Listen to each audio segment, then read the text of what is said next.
So right up here ahead of us is a really good example of how you can have a type of tree but have different species of that tree. Yeah. So here in the Great Smoky Mountain National Park, we have, if you look at the forest floor here, the trail below us, the pine needles. Yeah. Those are eastern white pine. So these pine needles that we're walking over right now, eastern white pine. And when we get up here, I'm going to show you two different species of eastern white pine. So let's stop right here. And if you could look at the top of this tree right here, you would see those long pine needles. They're green. They're green when they're in the tree. They're brown when they fall on the floor. So that's what they Eastern white pine. used to mulch your... Well, yeah, mulch, right? Yeah. And the pioneers used to use these to stuff their mattresses and pillows because you can feel how soft they are. Very soft. Oh. Very soft. Yeah. Okay. You would look at it and think, wow, that's You would think it's brittle, right, or pokey. Now, if you look at this tree right here, and then if you look over here at this tree, right here, if you looked in the top of this tree, you'd see the same pine needles. But now I want you to look at the bark. Yeah, different. They're different bark. Yeah. Yeah. Those are two different species of eastern white pine.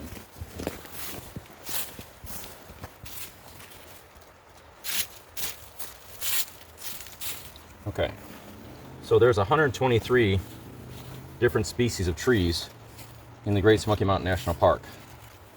Right here, you've got 3 different species of white oak.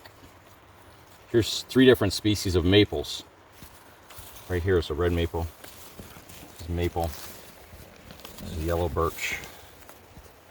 Hickory. This is the same one as this one right here. So I'll put it right there.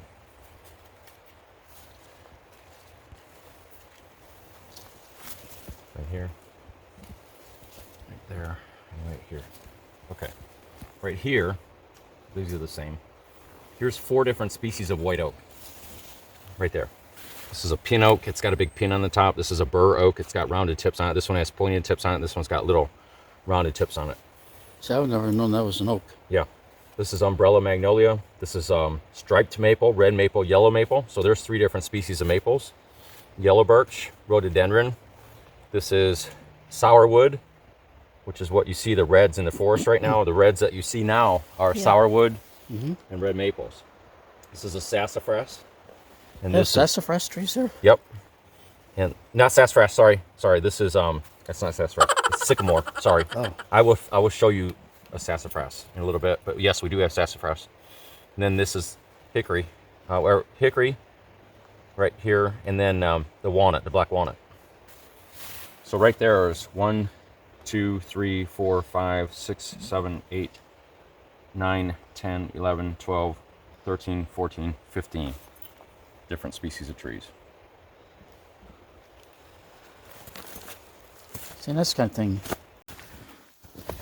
1,500 wildflowers, 31 salamanders, 9,000 insects. How did all this happen? There's your quiz question right there. How did all this happen? How did all this happen? I'm going to let you ponder on that for a moment. How did all this happen? How did we get here, one of the most diverse ecosystems on the entire planet? One of the only other areas in the world that rivals this diversity is Costa Rica. Really? Mm-hmm. How did this happen? How did we get all of this diversity?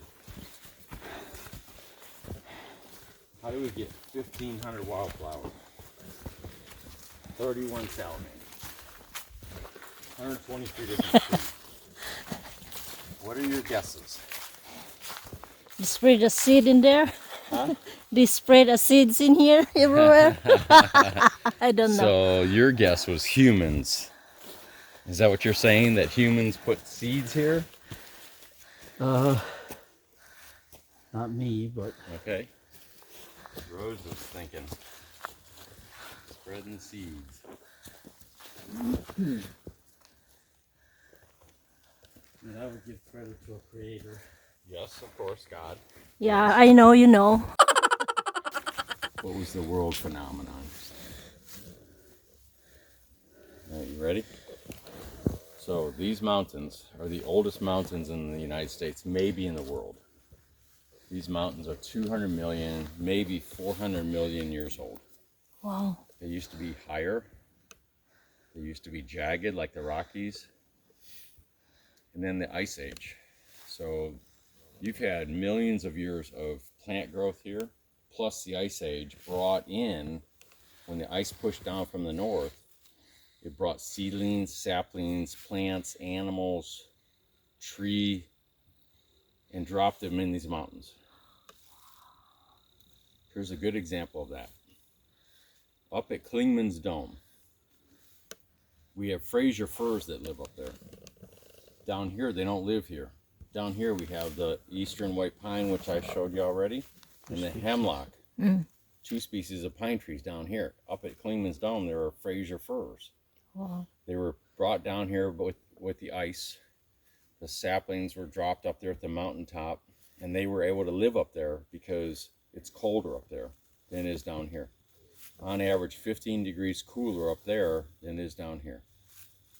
So up there, you have Fraser firs that were dropped. So many plants, animals, trees, saplings, seedlings, pushed here by the Ice Age, dropped in these mountains.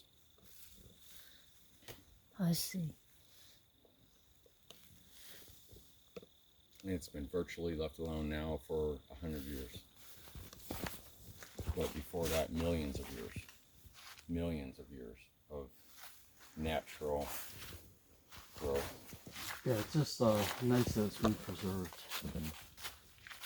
You know, I talk about that with my guests often, and we talk about what would have happened to this area if President Roosevelt had not made this a national park. Carved this up and There would been all carved up. they Cities. would have devastated There'd be it. cities. There'd be Suburbs, homes everywhere. yeah. Suburbs. Yeah. Leaf on it.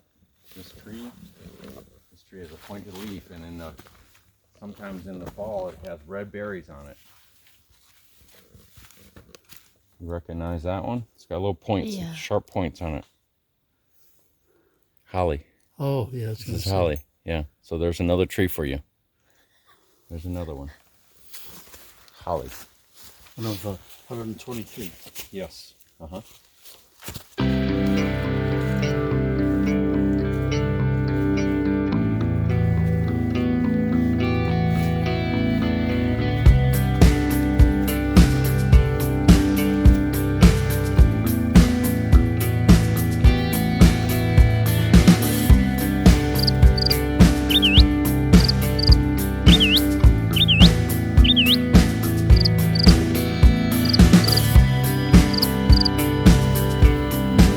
So it's got a little red something. That's a different plant. That's a ground cover plant. All right, we're almost at the top, right around the corner.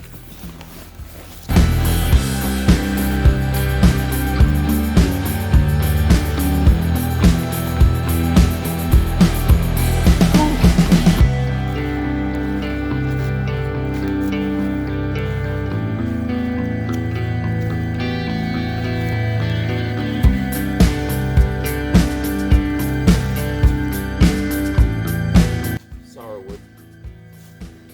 That's that and the red maples now, right?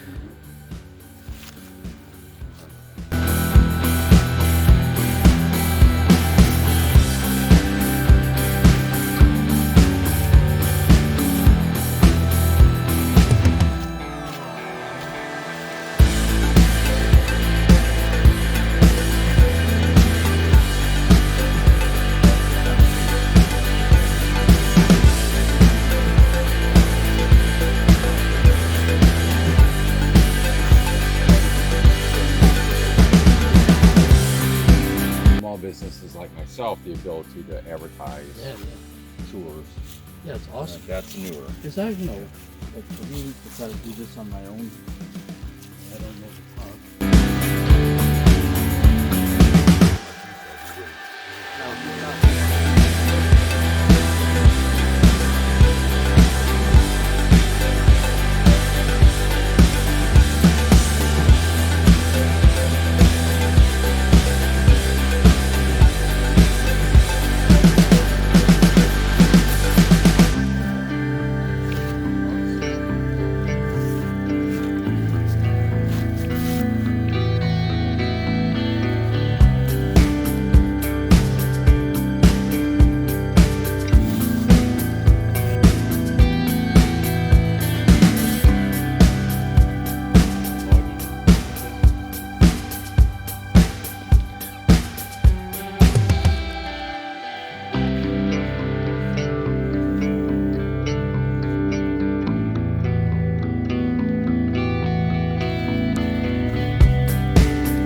Um,